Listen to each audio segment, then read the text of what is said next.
June 12th, 2024 was one of the highlights of last year. I had been lucky enough to get a ticket to the Tolkien lecture at Oxford, where one of my all-time favorite authors, Neil Gaiman, was set to speak and participate in a Q&A.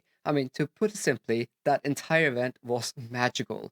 The room was stunning, the talk was thought-provoking, and Neil Gaiman's witty and insightful answers only reinforced what I already believed. That man is a creative genius. But now I can't ignore the truth anymore. Unfortunately, the author who once inspired me so deeply has been revealed to be someone I can only describe as monstrous. As a long-time Neil Gaiman fan, I feel it's important to address this issue, especially since I've often recommended his work on my channel, but I also feel like I kind of need to talk about the complexities of being a fan of someone whose actions have been so incredibly disgusting, to say it simply. Now, I don't think Neil Gaiman needs much of an introduction. He's one of the most successful fantasy authors of our time, with over 50 million copies sold. His works include Coraline, American Gods, Sandman, The Ocean at the End of the Lane, Good Omens, and so much more. In many ways, he stands apart from other fantasy authors. Much of his work is whimsical and rooted in our own world, featuring soft, imaginative fantasy elements that both feel familiar and magical. His stories are often standalones, and his prose is so incredibly beautiful and evocative and timeless, and he also has a wide range of adaptations of his work. You get the gist, this man is massively popular. And for me personally, Gaiman's writing has rekindled something I thought I had lost as an adult. That wonder I felt as a child when I read The Chronicles of Narnia or Harry Potter for the first time. His book has been able to transport me back to that place of awe, even as an adult, and therefore I've been a devoted fan for years. I literally own multiple signed editions of his work, and I also own the Folio Society's stunning edition of Anansi Boys, and I even went to see the stage adaptation of The Ocean at the End of the Lane last year, which I loved. His work has had a profound impact on me as a reader and as a person. That's why this feels so deeply personal, like a betrayal I can't shake. If you have no idea what I'm talking about here, then last year several women came forward with accusations of sexual assault against Neil Gaiman. At the time, I didn't have the emotional energy to dig into the details. Maybe I had hoped, perhaps naively, that it wasn't as bad as it seemed. But everything changed when Vulture published an in-depth article titled There Is No Safe Word: How the best-selling fantasy author Neil Gaiman hid the darkest parts of himself for decades. The article laid out in graphic details allegations from 8 different women, including claims of sexual assault and rape. This isn't just a case of one or two random accusations. This article highlights this long and disturbing pattern of behavior that has come to light, and it's simply impossible to ignore. I will not give any details about what exactly he has done for the following reasons. Firstly, because this video will almost certainly get flagged by YouTube. And second, and more importantly, the details in this article are so graphic and so deeply upsetting that I simply don't want to repeat them here. Reading some of those accounts made me literally physically sick, and I wouldn't wish that experience on anyone else who isn't prepared for it. That said, if you feel compelled to know more about this article and what Neil Gaiman has done for the past decades, the article is out there for you to read. But please just approach it with caution. It's incredibly heavy and difficult to process.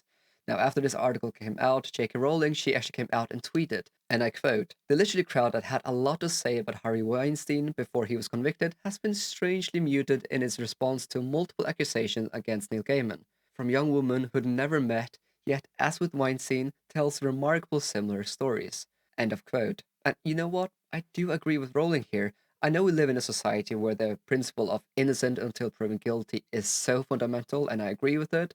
But I also refuse to believe that all these women are lying. The sheer number of allegations and the pattern described paint a deeply, deeply disturbing picture. Neil Gaiman is, in my opinion, after reading this article, a horrible, horrible person. And on this point, I actually agree with J.K. Rowling. The outrage is justified, and that's also why I felt compelled to make this video. I need to put it out there. Moving forward, I cannot and will not promote Neil Gaiman again on this channel. As much as I've loved his work in the past, I cannot, in good conscience, continue to support him. I know that for many of you watching this, these allegations have sparked a profound sense of betrayal. It's not only the shock of the accusations, it's also that emotional weight of reconciling the love you had for his work with the reality of who he appears to be. And believe me, this has been hard for me too. I've literally spent hours scrolling through Reddit, seeing post after post from fans grappling with the same feelings I'm experiencing. There's a shared sense of loss and confusion here, almost like a collective grieving process in a way. Now, I'll just read some of these comments out because I almost feel like they are better able to word it than I am. So, one Redditor commented really stood out to me. They wrote, I loved Caroline, and I thought he was a good guy being close to Terry Pratchett and praising Deanna Wynne Jones, who are both my favorite authors of all time. All the good things I connect with them, I had transferred to him. He had to be the good guy. The daughter of a friend told me he was holding her hand at a fan meeting for a long time, and she felt so happy. She was about 17, and I thought, such a friendly dude caring for his young fans. Now I feel sick to my stomach. Effing predator all along, preying on the young and vulnerable. Another Redditor stated, each new article that comes out about Gaiman's sexual abuse history just makes me more and more depressed and angry. The Sandman has long been my favorite comic series. I've loved everything I read from him, and I feel like this odd sense of betrayal to learn he has been sick all along. Gaiman's writing always felt so personal and really resonated with me. I believed his claims that he was a feminist, inclusive writer. Oh, my heart goes out to all the victims. Now, before I continue, I want to make it clear. The real victims are obviously not us the readers, but the women that have been assaulted and abused by Neil Gaiman. And I really hope and pray that they can heal and get the justice that they deserve after what they've experienced. I mean, my heart is literally broken for these women. But this whole situation also raises some profound questions that I simply do not have the answer to, which is, can I still enjoy his books knowing what I know about Neil Gaiman? That's the question I've been wrestling with for the past couple of days since I learned more about this whole situation. As you already know, Neil Gaiman's work has been such a fundamental part of my life as an adult reader. His stories made me feel seen, challenged my imagination, and gave me a sense of wonder that few other authors have matched. But now, every time I look at one of his books, there's this shadow hanging over it. It's so hard to reconcile that joy his stories gave me with the disappointment and disgust I now feel.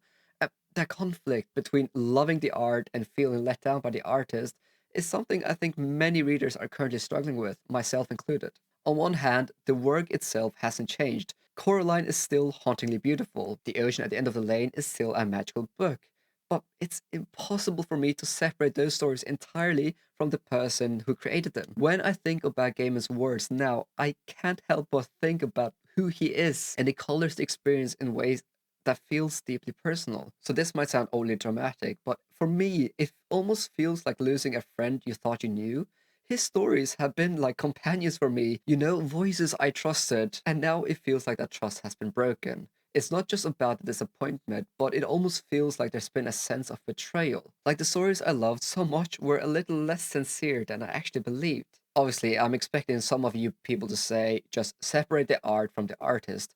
And while I do understand that argument in theory, it's not that simple for me. When we connect with art, it's because it feels deeply personal. It resonates with us on an emotional level. Now, that connection is tied to the creator himself or herself, obviously, even if indirectly, because their voice and vision are what brought it to life. I'll just make it clear here, I'll never shame anyone that talks about the positive impact Neil Gaiman's work has had on their life, because a lot of his books have had a positive impact on my life. But while we now know that he is a monster, it doesn't change the fact that that positive reading experience we had in the past was very, very real. But where does this leave us readers and fans of Neil Gaiman? I mean, are we obligated to stop engaging with an author's work entirely because they behave in monstrous ways? Or is there room for acknowledging their flaws while still appreciating their stories? So I don't really think you can generalize how readers ought to think and behave when they learn about an author's horrible actions, but I can personally say for me that I have lost all respect for Neil Gaiman and I don't have any desire to read any more of his work ever again. I'm glad for the positive impact his books had on me as an adult, but I cannot with a good conscience promote such a monster on my YouTube channel. So I'll just end with this. I think it's okay to feel hurt. I think it's okay to take time to decide what their work means to you now in light of everything. But for me, this is a solid goodbye to Neil Gaiman, and I really hope and pray that these women that have experienced these horrible assaults can find justice and healing.